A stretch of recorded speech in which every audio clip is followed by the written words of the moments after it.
ओम तत्पुरुषाय विद्महे महादेवाय धीमहि तन्नो रुद्रः प्रचोदयात्। हर हर महादेव। दोस्तों, आप सभी का दिन शुभ और मंगलमय हो।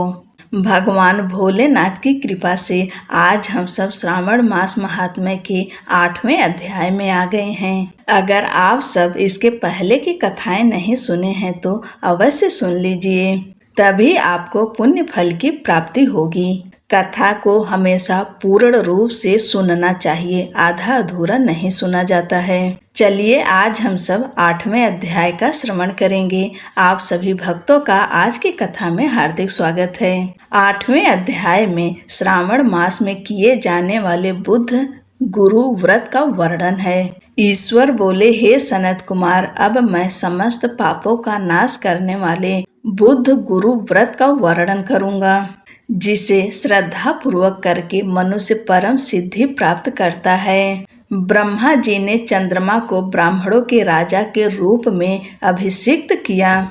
किसी समय उसने रूप तथा यौवन से संपन्न तारा नामक गुरु पत्नी को देखा। उसकी रूप संपदा से मोहित होकर वह काम के वशीभूत हो गया और उसे उसने अपने घर में रख लिया। इस प्रकार बहुत दिन बीतने पर उसे बुद्ध नामक एक पुत्र हुआ, जो बुद्धिमान, सौंदर्यशाली तथा सभी शुभ लक्षणों से युक्त था। गुरु बृहस्पति को ज्ञात हुआ कि तारा चंद्रमा के घर में स्थित है। तब उन्होंने चंद्रमा से कहा कि मेरी पत्नी को वापस कर दो। अनेक तरह से समझाने पर भी जब चंद्रमा ने तारा को वापस नहीं दिया, तब बृहस्पति ने देवताओं की सभा में जाकर देवराज इंद्र को यह वृत्तांत बतलाया और कहा, हे शक्र, आप देवताओं के राजा हैं, अतः अपनी आज्ञा से आप उसे दिलाएं, अन्यथा उस चंद्रमा के द्वारा किया गया पाप आपको ही निसंदेह लगेगा। क्योंकि शास्त्र निर्णय के अनुसार राजा के द्वारा किए गए पाप को राजा भोगता है। पुराण में भी ऐसा कहा गया है कि दुर्बल का बल राजा होता है। गुरु का यह वचन सुनकर चंद्रमा ने कहा, मैं आपकी आज्ञा से तारा को तो दे दूंगा, किंतु इस पुत्र को नहीं दूंगा। शास्त्र के अनुसार विचार करके देवताओं ने उस बुद्ध को चंद्रमा को दे दिया। इसके बाद गुरु को उदास देखकर देवताओं ने उन दोनों को वर प्रदान किया। हे चंद्र, अब तुम घर जाओ। यह तुम्हारा भी पुत्र है और बृहस्पति का भी है। यह तुम्हारा पुत्र ग्रहों में प्रतिष्ठित होगा।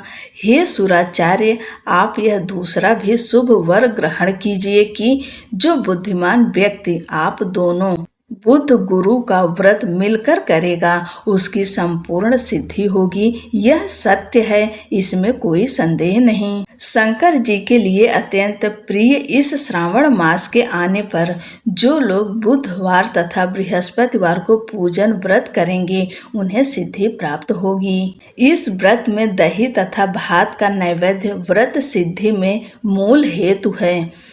स्थान भेद से आप दोनों की मूर्ति लिखकर पूजन करने से भिन्न भिन्न फल प्राप्त होता है। यदि कोई हिंडोले के ऊपरी स्थान पर आप दोनों की मूर्ति लिखकर पूजन करे तो वह सर्वगुण संपन्न तथा दीर्घायु पुत्र प्राप्त करेगा। यदि मनुष्य कोषागार में मूर्ति को लिखकर पूजन करता है तो उसके कोष बढ़ते हैं और वे कभी क्षय को प्राप्त नहीं होते।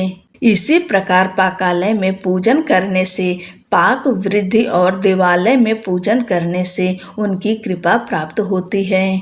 शय्यागार में लिखकर पूजन करने से स्त्री का वियोग कभी नहीं होता है। धान्यागार में लिखकर पूजन करने से धान्य की वृद्धि होती है। इस प्रकार 7 वर्ष तक करने के बाद उद्यापन करना चाहिए। उद्यापन से पहले दिन अधिवासन करके रात्रि में जागरण करना चाहिए। स्वर्ण की प्रतिमा बनाकर विधि पूर्वक 16 उपचारों से पूजन करने के पश्चात तिल धृत चारों ओर अपामार्ग तथा अश्वत्थ से युक्त समिधाओं से होम करना चाहिए। अंत में पूर्णाहुति देनी चाहिए। उसके बाद मामा व भांजे को प्रयत्न पूर्वक भोजन कराना चाहिए।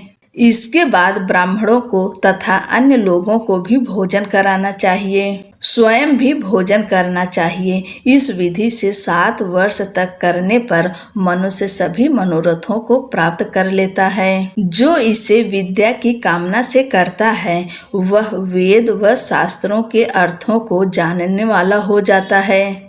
बुद्ध बुद्धि प्रदान करते हैं और गुरु बृहस्पति गुरुता प्रदान करते हैं। सनत कुमार बोले, हे भगवान, आपने जो यह कहा कि इस अवसर पर मामा तथा भांजे को भोजन कराना चाहिए, यदि बताने योग्य हो तो इसका कारण बताइए। ईश्वर बोले, हे सनत कुमार, पूर्व काल में अत्यंत दीन तथा दरिद्र कोई 2 ब्राह्मण थे। वे दोनों मामा भांजे थे। परिश्रम पूर्वक भ्रमण करते हुए वे दोनों किसी नगर में अन्न मांगने के लिए गए थे। उन्होंने घर घर में श्रावण मास में प्रत्येक वार को उस वार का व्रत होते हुए देखा, किंतु कहीं भी बुद्ध गुरु का व्रत नहीं देखा। तब उन्होंने बहुत देर तक परस्पर विचार किया कि सभी वारों का व्रत तो सर्वत्र दिखाई पड़ रहा है, किंतु बुद्ध गुरु का कहीं नहीं। अतः चूंकि यह व्रत अनुच्छिष्ट है, इसलिए हम दोनों को चाहिए कि इस शुभ व्रत का अनुष्ठान आदर पूर्वक करें। किंतु हे सनत कुमार, इसकी विधि न जानने के कारण वे दोनों संशय में पड़ गए। तब रात्रि में उन्हें स्वप्न में इस व्रत की विधि दृष्टिगोचर हो गई। इसके बाद उन्होंने उसकी विधि के अनुसार व्रत को किया, जिससे उन्होंने अपार संपदा प्राप्त की। प्रतिदिन उनकी संपत्ति बढ़ने लगी और सभी लोगों को ज्ञात भी हो गई। इस प्रकार 7 वर्ष तक करके वे पुत्र व पौत्र आदि से संपन्न हो गए। उसके बाद उनके ऊपर प्रसन्न होकर बुद्ध व गुरु प्रकट हुए और उन्होंने उन दोनों को यह वर दिया, आप दोनों ने हम दोनों के निमित्त इस व्रत को प्रवर्तित किया है। अतः आज से कोई भी इस शुभ व्रत को करे, उसे व्रत की समाप्ति पर मामा तथा भांजे को प्रयत्न पूर्वक भोजन कराना चाहिए। इस व्रत के प्रभाव से उसे सभी कामनाओं की परम सिद्धि हो जाती है और अंत में चंद्र सूर्य पर्यंत उसका हमारे लोक में वास होता है। इस प्रकार श्री स्कंद पुराण के अंतर्गत ईश्वर सनत कुमार संवाद में श्रावण मास महात्म्य में बुद्ध गुरु व्रत कथन नामक 8वां अध्याय पूर्ण हुआ। बोलो बृहस्पति देव भगवान की जय।